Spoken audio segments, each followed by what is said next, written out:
नमस्कार, मैं हूं योगेंद्र सिंह परिहार और आप देख रहे हैं जय जगत यूट्यूब चैनल। आज हम बात करेंगे 5 राज्यों के चुनावों के, विधानसभा चुनावों के परिणाम की। और 5 राज्य जो कि उत्तर प्रदेश, उत्तराखंड, पंजाब और गोवा और मणिपुर में 5 राज्यों में विधानसभा के चुनाव थे, जिनमें 4 राज्यों में भारतीय जनता पार्टी की सरकार थी। उत्तर प्रदेश में, उत्तराखंड में, गोवा में, मणिपुर में, और उसके बाद पंजाब में एक राज्य ऐसा था जहां पर कांग्रेस की सरकार थी। इन 5 राज्यों में चुनाव थे और उस चुनाव के बाद आज परिणाम सुबह से आप देख रहे होंगे अपने अपने टेलीविज़न चैनल पर, जिसमें शुरुआती रुझान कुछ और थे और बाद में वो बदलते चले गए। और जिस तरह से परिवर्तन हुआ है वो आपके सबके सामने है। जैसे उत्तर प्रदेश में जो स्थिति अभी दिखाई दे रही है कि 253 सीट पर भारतीय जनता पार्टी लीड बनाए हुए है और 115 पर समाजवादी पार्टी है। और कांग्रेस की पोजीशन अगर देखी जाए तो 2 सीट पर कांग्रेस अभी रुझान में है। परिणाम अभी सभी सीटों पर नहीं आए, जिसमें 18 सीटों पर इलेक्शन कमीशन जो है भारतीय जनता पार्टी को जीता घोषित कर रही है। वही उत्तराखंड की बात करें हम, उत्तराखंड में 70 सीटों पर चुनाव हुए हैं और 70 सीटों में 47 सीटों पर बीजेपी आगे चल रही है और करीब 19 सीट ऐसी हैं जहां पर इंडियन नेशनल कांग्रेस आगे है। वहीं आप 117 सीट पर पंजाब में इलेक्शन हुए और पंजाब के चुनाव के परिणाम बहुत चौंकाने वाले हैं। और आपने जो एग्ज़िट पोल भी देखे होंगे वो सब एग्ज़िट पोल फेल हो चुके हैं, क्योंकि ये एक बहुत बड़े मार्जिन से आम आदमी पार्टी जो है 92 सीटों पर बढ़त बनाए हुए हैं, जिसमें से 66 सीट जिस पर सरकार बनाने की स्थिति में वो आ चुकी है, 66 सीट पर वो जीत चुके हैं। इसी तरह इंडियन नेशनल कांग्रेस की सरकार थी वहाँ, लेकिन वो उनकी बहुत बुरी हार अभी दिखाई दे रही, जिसमें 18 सीटों पर वो बढ़त दिखाई दे रही है। इसी तरह से हम देखेंगे कि गोवा में 40 सीट पर चुनाव था और 40 सीट में से 20 भारतीय जनता पार्टी सरकार बनाती हुई दिखाई दे रही है, जिसमें से 11 सीट पर कांग्रेस है, बाकी अन्य हैं। और उसी तरह से 60 सीट पर चुनाव हुआ मणिपुर में, जिसमें से 27 सीटों पर भारतीय जनता पार्टी ने बढ़त बना ली है और बाकी सभी पार्टियों में इंडियन नेशनल कांग्रेस को जो है वो मात्र 4 सीट पर बढ़त दिखाई दे रही है। लेकिन इन परिणामों में जो चौंकाने वाली बात है वो सोचने की बात है। आज हम बात ये कर रहे हैं कि कहीं ना कहीं लोकतंत्र जो है हारता नज़र आ रहा है। लोकतंत्र जो है भगवान भरोसे बच गया है। मैं ऐसा इसलिए कह रहा हूँ कि जब चुनाव शुरू हुआ और आपने देखा होगा कि चुनाव के दौरान जब प्रचार चल रहा था, और चाहे वो प्रधानमंत्री नरेंद्र मोदी जी की रैली रही हो या किसी भी भारतीय जनता पार्टी के अन्य बड़े नेताओं की रैली रही हो, कुर्सियों में बैठने के लिए 100-200 हज़ार से ज़्यादा लोग उन्हें नहीं मिले। और ऐसा ट्रेंड बना कि उत्तर प्रदेश जैसे राज्य में जो सिटिंग एमएलएस थे, जो केंद्र के मंत्री थे, वहाँ पे क्षेत्र की जनता ने कई जगह उन्हें अपने क्षेत्र से दौड़ाया, भगाया, इतना तक लोगों ने देखा। और उसके बाद कोरोना काल की अगर हम बात करें कि जिस तरह से गंगा में लाशें तैर रही थी, सबने देखी किस तरह से लोग परेशान थे कोरोना काल में। जो स्वास्थ्य सेवाओं की बदहाली थी वो सबने सभी राज्यों में देखी। और बेरोजगारी जैसा मुद्दा कि इलाहाबाद में जब अभी वोटिंग हुई तो ये कहा गया कि युवा जो बेरोजगार युवा थे वो जो है सरकार के खिलाफ वोट करने आए थे। आश्चर्य यही हो रहा है कि जब जिस तरह की एंटी इनकम्बेंसी दिखाई दे रही थी राज्यों में, वैसा परिणाम नहीं आया। तो आखिर ये वोट कहाँ से, किस तरह से परिवर्तित हो गया, यही बहुत बड़ी बात है। यही हम आपसे कहना चाहते हैं कि कहीं ना कहीं लोकतंत्र अब खतरे में है। और जिस तरह से उत्तर प्रदेश में हुआ है, आप आश्चर्य करेंगे कि भारतीय जनता पार्टी का वोट प्रतिशत और बसपा का वोट प्रतिशत, जो कहीं ईवीएम की बात आती है तो मुझे कहीं कहीं यही लगता है, जो बात लोग आरोप लगाते हैं कहीं कुछ तो हुआ है।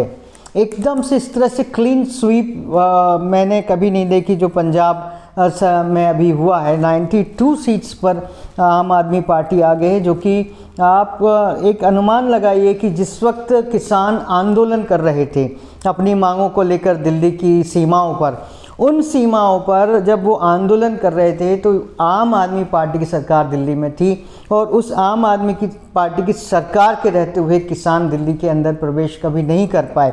उन्होंने इस तरह से बैरिकेडिंग की व्यवस्था की थी, और ऐसा होने के बाद भी वही किसान उस पंजाब में रहते हैं, उन्होंने कैसे किन परिस्थितियों में आम आदमी पार्टी को वोट की है, ये बहुत बड़े आश्चर्य की बात है। और यही देखकर मैं आपको एक छोटी सी, मैंने आज किसी पत्रकार का पढ़ा था कि उन्होंने बताया कि यदि यही परिणाम हैं तो 2024 के लिए मोदी जी को अभी से बधाई दे देनी चाहिए।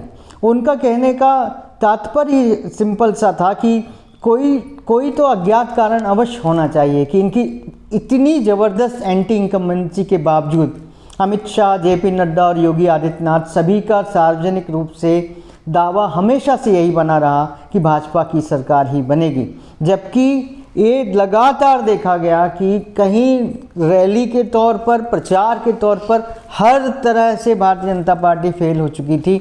लेकिन ये कॉन्फिडेंस कहाँ से बना रहा कि ये सरकार बना लेंगे, ये बहुत बड़े आश्चर्य की बात है, और बहुत बड़े पूरे देश को, पूरे देश की जनता को चिंता करने की बात है कि अगर इस तरह से अगर मैंडेट आता है जो कि कहीं ना कहीं से चुराया हुआ सा प्रतीत हो रहा है, क्योंकि ये परेशानियां अगर आप जनता से पूछेंगे, कभी महंगाई इस तरह से बढ़ती हुई बेतहाशा महंगाई किसी ने नहीं देखी आज तक।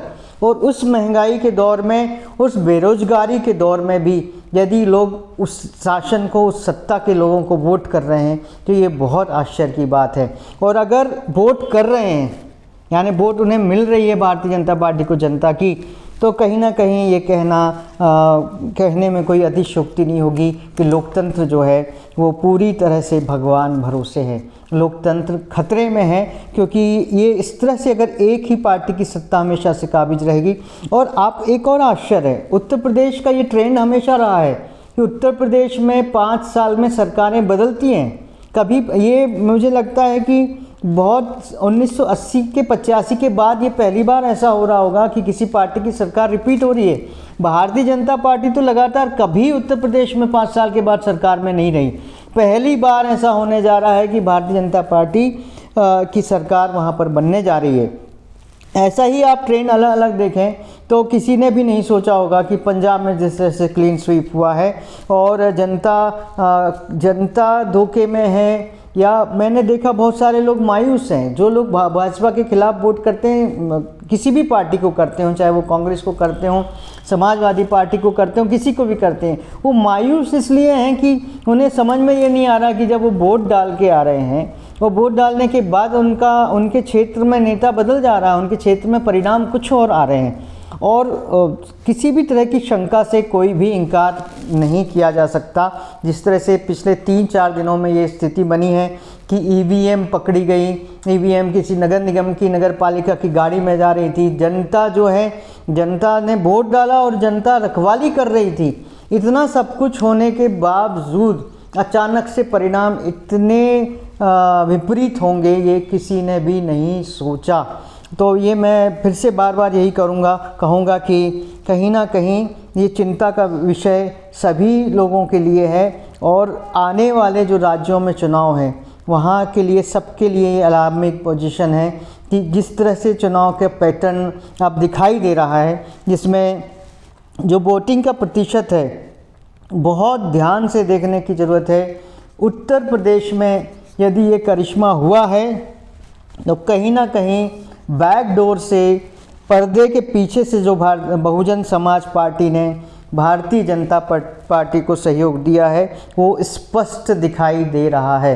क्योंकि आप पिछला 2017 का चुनाव देखेंगे तो 2017 के चुनाव में उत्तर प्रदेश में बहुजन समाज पार्टी का वोट प्रतिशत 22% से ऊपर था, जो कि अब घटकर 12% रह गया है। यानी ये जो कुछ भी अमित शाह जी ने जादू किया है, जो बहुजन समाज पार्टी के वोटों को पलटने का, परिवर्तन करने का, उन्हें डरा धमका कर या उनके द्वारा या किसी और माध्यम से, यानी वोट चुरा कर, जैसे भी किया हो, कहीं ना कहीं उत्तर प्रदेश में भारतीय जनता पार्टी की ये जीत ये इंगित करती है कि कहीं से वोट चुराने का प्रयास हुआ है। और यदि ऐसा हुआ है तो लोकतंत्र खतरे में है, फिर चुनाव कराने की ज़रूरत तो बचती ही नहीं है।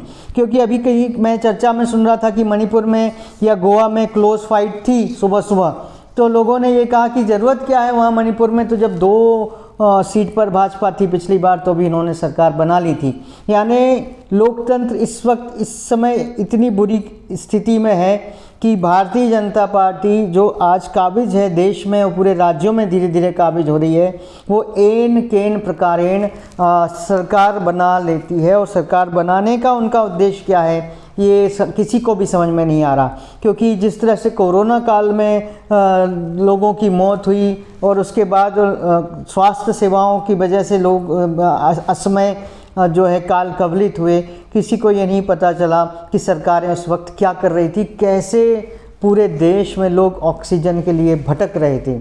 और आपको ये जानकर भी बड़ा आश्चर्य होगा कि पंजाब में सोनू सूद की बहन चुनाव लड़ रही हैं। वो सोनू सूद जो ऑक्सीजन मैन के नाम से जाने जाते हैं, उन्होंने पूरे देश को ऑक्सीजन मुहैया कराई। पूरे देश में कोरोना काल में जिनको भोजन की व्यवस्था नहीं हो रही थी, भोजन की व्यवस्था कराई। उसके बावजूद भी उनकी बहन वहाँ पर चुनाव हार गई। यानी जनता के लोग यदि ये कहें कि जनता वोट कर रही है, तो ये सुनकर ये जानकर बहुत आश्चर्य होता है कि जो लोग सतत जो है जनप्रतिनिधि के रूप में जनता की सेवा कर रहे हैं, वो अगर चुनाव हार रहे हैं तो कहीं ना कहीं बार बार ये प्रश्न चिन्ह उठता है कि वोट चुराए जा रहे हैं और वोटों की कहीं ना कहीं सेंध जो है लगाई जा रही है। और एक और आश्चर्यजनक तथ्य मैंने देखा जो आम आदमी पार्टी ने आजमाया, जहां पर उन्होंने चरणजीत सिंह चन्नी को एक सीट पर हराया है, जिस सीट में आम आदमी पार्टी चुनाव लड़ रही थी और आम आदमी पार्टी के कैंडिडेट का नाम भी चरणजीत सिंह है। तो दोनों नाम एक से नाम रखकर भी वहाँ उन्होंने कंफ्यूज करने का काम किया और ऐसा माहौल बनाने का प्रयास किया जा रहा है कि जो पूरा देश है वो भारतीय जनता पार्टी के शासन से बहुत खुश है, जबकि ये स्थिति धरातल पर कतई नहीं है। क्योंकि किसानों की समस्या देखी जाए तो आप किसानों से अगर गाँव में जाकर जिस तरह से पहले भी प्रचार के दौरान लोगों ने बात की, वो बहुत अत्यधिक परेशान नज़र आ रहे थे।